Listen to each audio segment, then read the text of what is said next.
Oh, being evil is messy. Hello, everybody. Excuse the slight mess on my neck.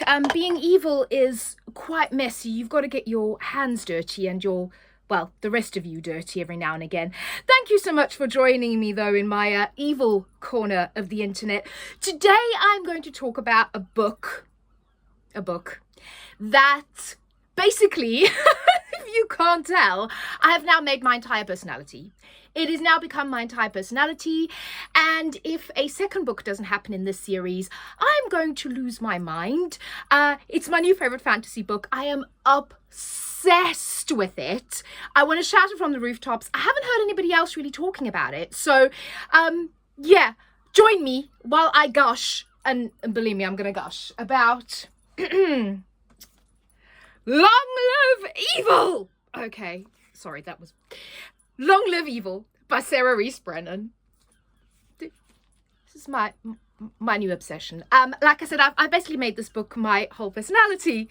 I am now going to be the evil villainess because, you know, it's so much more fun being evil. This book was, and I had it in my TBR for the month, and I literally said I was at the Till in Waterstones. I saw it, I saw the cover, I saw the title, and I was just like, oh, that sounds great. It looks great. We're going to get it, you know. Total mood buy. And oh my goodness, I did not realize how much I was going to love this book. So, the premise. The premise of this book. The premise of this book is basically that you have your main character, Ray, who it actually starts in the normal world, so it's actually quite sad in the beginning. Ray is very ill. She has leukemia, and she's in the hospital, and she is dying, essentially. So it's really, really sad. So kind of a trigger warning for that. But where the main part of this book kicks in, so when she's in hospital, her sister Alice, she reads to her, and she reads to her from their favorite fantasy series. And they used to, and her sister was like obsessed with the series, and they used to like play games around it, and her sister is sort of reading to her while she's in hospital. And essentially, this weird woman one night, mysterious lady, comes up to Ray and says, basically, you know, you're gonna die, but here's the thing.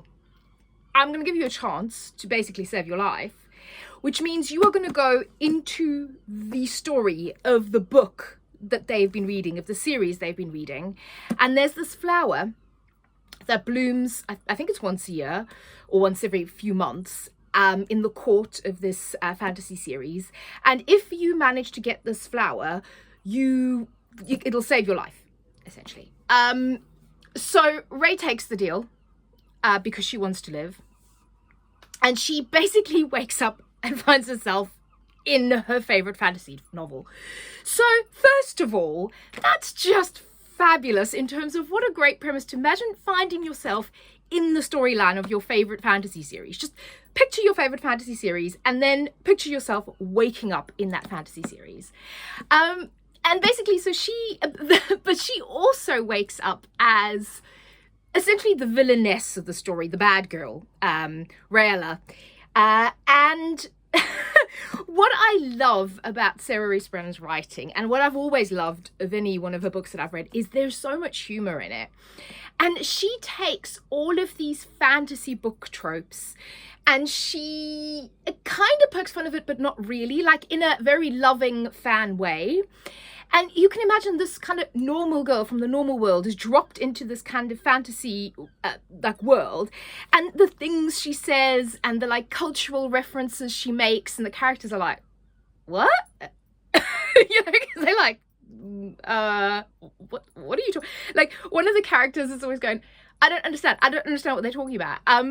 She also comes across another person in this book, and obviously I'm not going to tell you who it is, but who was also a normal human that was dropped into the story. So that's fun. And again, the stuff that person says, there's another character that gets confused so much by some of the things that this person says.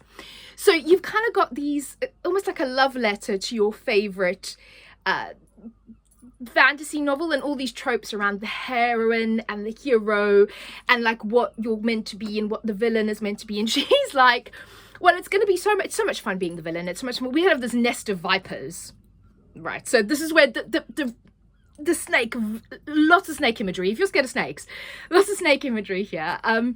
And you've kind of got this, they're forming this nest of vipers and they're just going to be evil. And she basically goes around and goes like, I want to be evil. And it's just so much fun. But also there's a real heart to the story. So what I love is that she very much is like, I'm not the fainting heroine that, oh my gosh, I need the hero to save me. I can't do anything myself. She gets her hands dirty. She's like, you know, the villainess. She does her thing.